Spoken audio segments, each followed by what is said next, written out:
आज का जो मेरा टॉपिक है वो है GSTR 9। ठीक है, तो GSTR 9 क्या है? GSTR 9 एक स्टेटमेंट है। क्या है? एक स्टेटमेंट है, एक डॉक्यूमेंट है जिसमें हम लोग को डिटेल डालना पड़ता है जितने भी सप्लाई हैं, चाहे वो आउटवर्ड सप्लाई है या इनवर्ड सप्लाईज है। तो उस पर वो डिटेल उसमें रहता है, उसको हम लोग को क्या करना है, मैच करवाना है अपना बुक्स से। मैच करवा के उसको क्या करना रहता है, फाइल करना रहता है जो भी गलतियां हुई हैं। ठीक है, हमारा जो भी गलती हुआ है। और ये GSTR 9 क्या है, एनुअल स्टेटमेंट है, साल में एक बार ही फाइल होता है। और ये एक लास्ट चांस होता है टैक्स पेयर्स के लिए अपनी गलतियों को सुधार करने के लिए। तो इसलिए GSTR 9 हम लोग के लिए बहुत ज़रूरी हो जाता है। बेसिकली इसका जो थ्रेशोल्ड लिमिट कर दिया गया है वो है कि जो भी टैक्सेबल पर्सन है जिनका टर्नओवर 2 करोड़ से ऊपर है उसके लिए ये मैंडेटरी है। बाद बाकी ओवरऑल उनके लिए अगर 2 करोड़ से नीचे है तो वो ऑप्शनल है। लेकिन नहीं, ऐसा नहीं है कि वो नहीं फाइल कर सकते हैं, दे कैन फाइल, है ना। तो चलिए हम लोग सीखते हैं। लेट्स लर्न अबाउट GSTR 9 कि उसका जो बहुत सारा टेबल दिखता है लॉगिन करने के बाद, ओ कन्फ्यूज़न, सो कन्फ्यूजन। तो हम लोग उस कन्फ्यूजन को धीरे धीरे हटाने का कोशिश करते हैं कि आखिर क्या है। उसको हम लोग बुक्स से मैच करवाएंगे कि जो डेटा हम लोग का पॉपुलेट हुआ है GSTR 9 में वो बुक्स से मैच कर रहा है कि नहीं कर रहा है। अगर नहीं कर रहा है तो क्यों नहीं कर रहा है। ठीक है, तो ये सारा चीज़ हम लोग अभी देखेंगे। तो चलिए सबसे पहले हम लोग पोर्टल पे चलते हैं, लॉगिन करते हैं।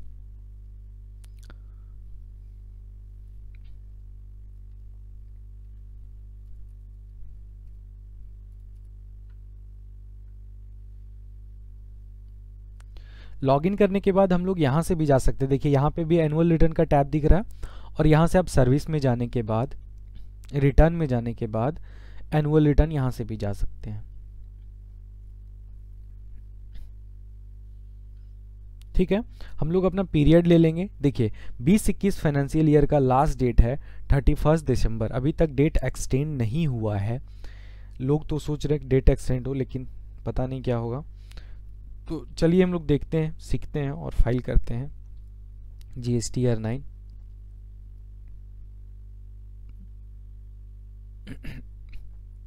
GSTR 9 और 9C।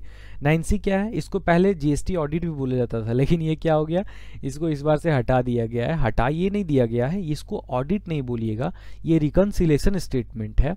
जो कि पहले क्या होता था कि ये मैंडेटरी था कि CA के द्वारा ही करवाना पड़ता था, लेकिन अब वो मैंडेटरी नहीं है। अब इंसान जो भी टैक्सेबल पर्सन है वो खुद अपना स्टेटमेंट रिकनसाइल करके ट्रू एंड फेयर व्यू आप यहाँ पे सबमिट कर सकते हैं। तो आज हम लोग का, अगर आप GSTR 9 नहीं फाइल किए हैं तो आप GSTR 9C नहीं फाइल कर पाइएगा। तो हम लोग चलिए GSTR 9 को समझते हैं।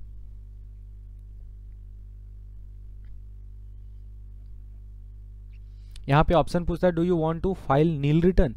अगर आप नील रिटर्न फाइल करना चाहते हैं तो यस पे क्लिक करके नेक्स्ट करिए, अगर नहीं तो नो पे क्लिक करने के बाद आप नेक्स्ट करिए। यहाँ पे सारा डेटा आपका पॉपुलेट हो गया। यहाँ पे टोटल जो टेबल्स होते हैं 3, 6, 9, 12, 13। टोटल कितना है आपके पास? 13 टेबल्स हैं, है ना। टोटल कितने टेबल्स हैं आपके पास? 13 टेबल्स हैं। टोटल 13 टेबल्स हैं। तो अब इस टेबल को हम लोग यहाँ पे समझेंगे, है ना, कि आखिर सारा टेबल्स क्या बोलता है। एक एक करके समझेंगे हम लोग। सबसे पहले देखते हैं कि यहाँ पे हम लोग पास ऑप्शनल टेबल, सबसे पहले देखते हैं कि आखिर सारा टेबल क्या बोलता है। तो GSTR 1, ये जो 4 है, 9 का टेबल 4 है, वो details of inward and outward supplies made during the financial year which tax is payable, जिस पे टैक्स मेरा पेबल बनता था। जैसे इनवर्ड पे भी बनता है, आउटवर्ड पे भी बनता है। जैसे सपोज करिए सेल किए तो ये मेरा आउटवर्ड सप्लाई हो गया। अगर इनवर्ड आउटवर्ड नहीं समझ में आता होगा तो आउटवर्ड को सेल बोलते हैं, इनवर्ड को परचेज बोलते हैं। तो इनवर्ड आउटवर्ड जो सप्लाई है, आउटवर्ड पे तो टैक्स लाइबिलिटी होता ही है। इनवर्ड सप्लाईज भी हैं कुछ कुछ जिस पे RCM एप्लीकेबल होता है, उस पर भी टैक्स लाइबिलिटी बनता है। तो उसका जो सारे डिटेल है वो टेबल 4 में बनता है। अब देखिए वैसा आउटवर्ड सप्लाई जिस पे टैक्स लाइबिलिटी नहीं बनता है तो उसका सारा डिटेल आपको कहाँ दिखेगा? टेबल 5 में दिखेगा। ठीक है, ITC से रिलेटेड जो है वो आपका कहाँ पे दिखेगा? Details of ITC availed during the financial year, है ना, इसमें दिखेगा। 7 नंबर में क्या दिखेगा? तो ये आपका यहाँ पे भी आईटीसी जो भी रिवर्सल किए हैं आप, इन एलिजिबल आईटीसी जो सेक्शन 17 सब सेक्शन 5 के अंतर्गत आप दिखाते हैं, तो उसका जो डिटेल है वो कहाँ दिखेगा, 7 में दिखेगा। उसके बाद क्या है, 8 नंबर कॉलम है अदर आईटीसी रिलेटेड इन्फॉर्मेशन। फिर है 9 नंबर डिटेल्स, क्या है, टैक्स पेड और डिक्लेयर जो भी किए हैं आप, जो भी टैक्स पेड किए हैं प्रीवियस फाइनेंशियल ईयर में, बेसिक केस में जिसका हम लोग फाइल कर रहे हैं, तो उसका कितना आप कैश से किए हैं, कितना आपका टैक्स टोटल पेबल था, उसमें से कितना आप कैश में पेमेंट किए हैं और कितना आप आईटीसी लिए हैं, तो उसका डिटेल यहाँ पे पूरा साल का दिखेगा आपको। यहाँ पे आपको वो ट्रांजेक्शन्स दिखाने हैं जिसका आप मतलब वैसा इनवॉइस जो छूट गया था 20-21 में, उसका वो आप कब दिखाए हैं, तो 21-22 में दिखाए हैं, तो उसका डिटेल आपको यहाँ दिखाना है। उसी से रिलेटेड अगर कुछ है तो उसका टैक्स पेड यहाँ पे दिखाना है आपको, टैक्स पेड कितना किए हैं वो यहाँ पे दिखाना है। अगर किसी डिमांड वगैरह है तो आपको यहाँ पे दिखाना है, ठीक है, यहाँ पे दिखाना है। 16 में क्या है, सप्लाईज कंपोजिशन बोलता है, सप्लाईज रिसीव फ्रॉम, अगर आप कोई वैसा गुड्स या वैसा सर्विस जो किससे लिए हो, कंपोजिशन टैक्स पेयर से लिए हो, तो उससे जो रिलेटेड डेटा है वो मेरा कहाँ दिखेगा, 16 में दिखेगा। HSN वाइज समरी जो आप देख रहे होंगे टेबल 617 में, HSN wise summary of outward supply, जैसे हम लोग GSTR 1 में हम लोग डालते हैं ना यहाँ पे, तो उसी तरह पे यहाँ पे पूरा 1 साल का डालना है। उसी तरह 18 में इनवर्ड सप्लाईज का पूरा HSN समरी डालना है। और ये लेट फी पेड अगर आप ड्यू डेट के बाद करते हैं तो यू विल हैव टू पे 200 पर डे, है ना, आपको 200 रुपया पर दिन के अनुसार से आपको यहाँ पे फाइन देना पड़ेगा, ठीक है। तो हम लोग ये इतना समझें। अब क्या होता है, तो अब यहाँ पे देखते हैं हम लोग के लिए ऑप्शनल कौन कौन सा टेबल है। तो अगर आप देखना चाहिएगा तो आपके लिए ऑप्शनल टेबल है table number 15, table number 16, table number 17, table number 18। ये जितना भी आपको बन रहा है, जैसे देखिए 16 है, 17 है, 18 है, 15, 16, 17, 18, ये सारा ऑप्शनल है। तो इसके बारे में तो आपको सोचना ही नहीं है। 4 टेबल टोटल 13 था, और ये कब है एक्टिव होगा, जब एक्टिव होगा जब ये लेट फी लगेगा। तो टोटल आपका कितना टेबल हो गया, जिस पे आपको दिमाग ही नहीं लगाना है, 15, 16, 17, 18 और एक 19, मतलब टोटल 13 में से आपका कितना चला गया, 5 टेबल्स चला गया। कितना बचा, सिर्फ 8 टेबल्स बचा। अब 8 टेबल्स को हम लोग को समझना है। 8 टेबल्स में क्या करना है, हम लोग को टेबल ऑफ आउटवर्ड सप्लाई देखना है कि किस किस में आउटवर्ड सप्लाई रिलेटेड डेटा रहेगा। तो आउटवर्ड सप्लाईज में क्या रहेगा, table number 4, table number 5, table number 9 और टेबल नंबर 10, 11, 12, 13 सबको एक ही में कंबाइन कर दिया है। और टेबल नंबर 14, ये सारा जो डेटा है वो आपका आउटवर्ड सप्लाई से रिलेटेड रहेगा, है ना। और इनपुट टैक्स क्रेडिट से आपका 3 रहेगा, इन 3 है ना, जैसे आईटीसी से रिलेटेड 3 है, एक है जीएसटी, ये 6 है, 7 है, 8 है, ये आपका आईटीसी से रिलेटेड टेबल है, ठीक है। तो अब हम लोग देखते हैं यहाँ पे बुक्स से मैच करवाते हैं और देखते हैं जीएसटीआर ये 9 का 4 जो टेबल है वो क्या बोलता है। हम लोग को जो यहाँ पे सप्लाई दिख रहा है, supplied made to registered person B2B, ये हम लोग का कितना है, 1 करोड़ 80 लाख 9,128 दिख रहा है। इसके ऊपर जो CGST है और SGST है, ठीक है। ये जो मेरा है, ये हम लोग जो ये देखिए, ये डिटेल आपको इस तरह कहाँ दिखता है भरने में, हम लोग जब GSTR 3B फाइल करते हैं तो ये जो पूरा डिटेल है ना उसी तरह से दिखता है जी। ये जो पूरा डेटा है कहाँ से फेच किया है, GSTR 3B से फेच किया है। तो हम लोग जितना भी क्रेडिट नोट डेबिट नोट है सारा देखिए यहाँ पे डिटेल्स आपको दिखेगा। तो चलिए अब हम लोग बुक्स से मैच करवाते हैं कि आखिर इतना डेटा है या नहीं है, क्या है उसका फंडामेंटल्स, बुक्स से मैच करवाते हैं। तो बुक्स में PL में जाते हैं हम लोग, देखते हैं वहाँ एक स्टेट का है हम लोग का, वो ये क्या है मेरा क्या है, supplied made to registered person. तो सेल्स में जाएंगे, सेल्स में जाने के बाद हम लोग सिर्फ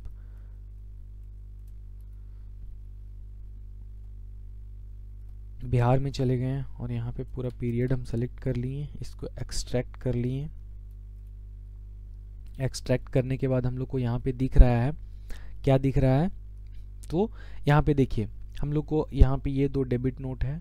डेबिट नोट हटाने के बाद हम लोग का जो टोटल टैक्सेबल सेल है वो 180,09,128 है। सेम चीज़ यहाँ पे भी दिख रहा है, 180,09,128 सेम चीज़ दिख रहा है। इसका मतलब जो सेल है मेरा, जो आउटवर्ड सप्लाईज है वो बुक्स के अनुसार से मैच्ड है ना, ना ही ज़्यादा है ना ही कम है।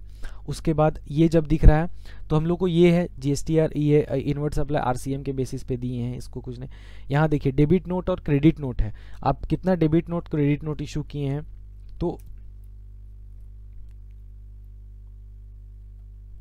तो हम लोग यहाँ पे दिख जाएगा हम लोग का कि डेबिट नोट कितना है।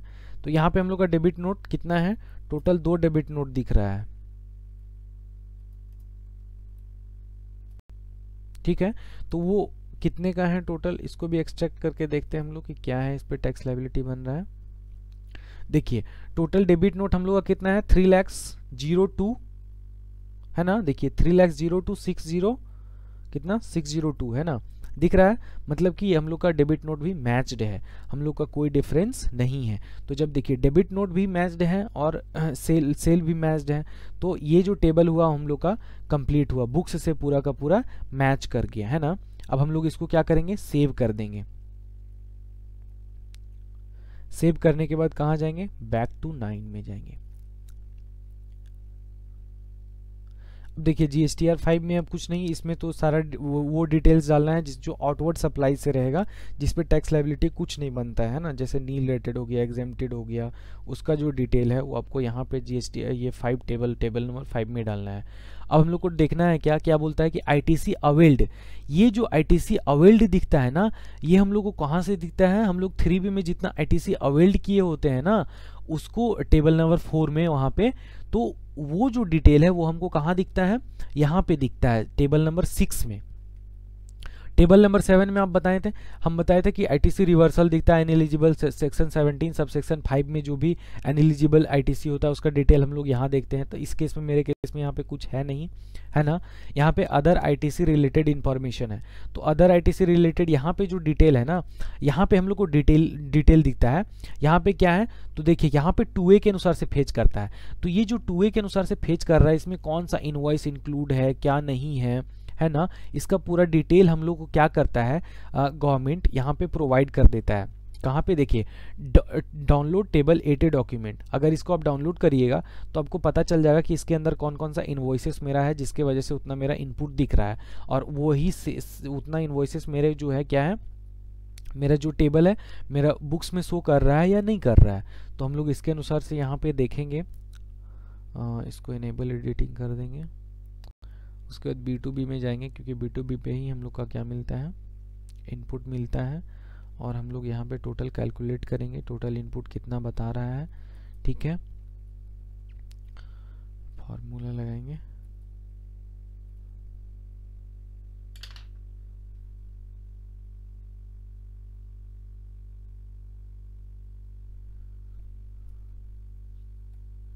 ठीक है। ये फॉर्मूला सब पे पेस्ट कर देंगे, ठीक है। तो देखिए यही जो डिटेल है वो कहाँ दिख रहा है मेरा, ये पूरा डिटेल मेरा कहाँ दिख रहा है, GSTR 9 में दिख रहा है। अब देखते हैं कि ये जो मेरा इनपुट दिख रहा है ये बुक्स में शो कर रहा है कि नहीं कर रहा है। तो बुक्स में शो देखने के लिए हम लोग कहाँ जाएंगे, हम लोग परचेज में जाएंगे। कहाँ जाएंगे, परचेज में जाएंगे। ये मेरे लिए इनवर्ड है, जो भी बिहार का है उसी को रहने देंगे यहाँ पे। और यहाँ पे देखिए एक दो है, जो एक इंटर स्टेट है और एक इंट्रा स्टेट है। इंटर स्टेट में क्या लगेगा आपको, IGST लगेगा, और इंट्रा स्टेट में CGST लगेगा। चलिए हम लोग इंट्रा स्टेट पहले मिला लेते हैं, ठीक है। इंट्रा स्टेट को भी एक्सट्रैक्ट कर लीजिए। एक्सट्रैक्ट करने के बाद आप यहाँ पे देख पाएंगे कि मेरा जो इनपुट CGST SGST मैच कर रहा है कि नहीं कर रहा है। देखिए 56,396 56,396 यहाँ पे भी ये भी मैच कर रहा है, देखिए है ना, 56,396 56,396, मतलब ये इंट्रा स्टेट जो था वो मैच कर गया मेरा बुक्स के अनुसार से। और जो इंटर स्टेट है,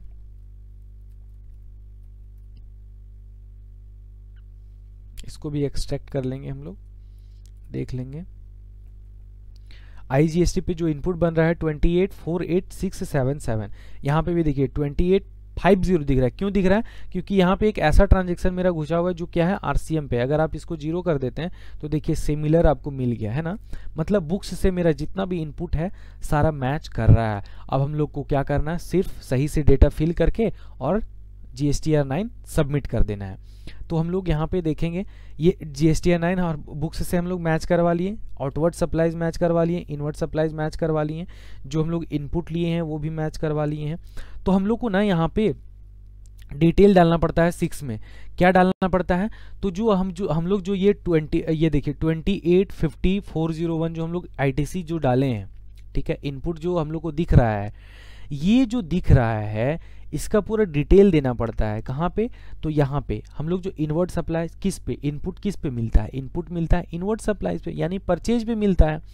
तो परचेज पे मिलता है तो उसमें भी दो तरह का है, एक जिस पे आरसीएम है और एक ऐसा है जिस पे आरसीएम नहीं है। तो जो आरसीएम नहीं है वो कहाँ जाएगा?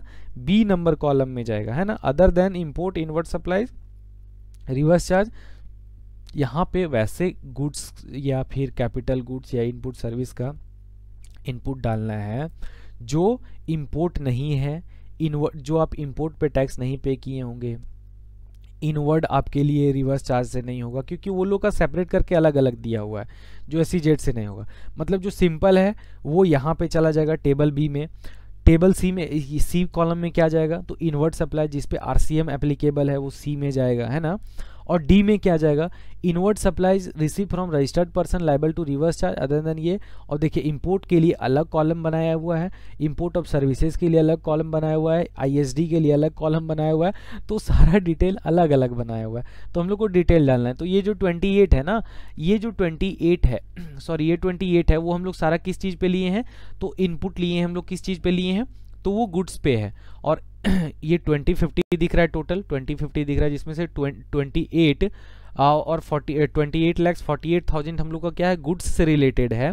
और बाद बाकी 1724 रुपीज़ जो है ये मेरा आरसीएम का है और इनपुट सर्विस में जाएगा। ना ही ये गुड्स है ना ही ये कैपिटल गुड्स है, तो ये क्या है मेरे लिए? इनपुट सर्विसेज है ना। क्या है मेरे लिए? ये इनपुट सर्विसेज है।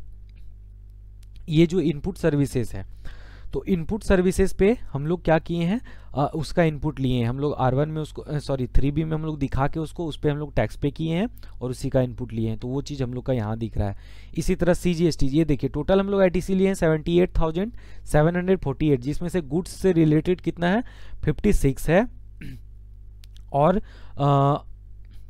आरसीएम मतलब रिवर्स चार्ज से रिलेटेड कितना है? 22,347 है। तो इस तरह से हम लोग डेटा यहाँ फिल कर देते हैं। और यहाँ पे जो डिफरेंस है ना, यहाँ पे ये सब टोटल K2B में ये 0 आ जाना चाहिए और यहाँ पे सेव, इसको सेव कर देते हैं हम लोग।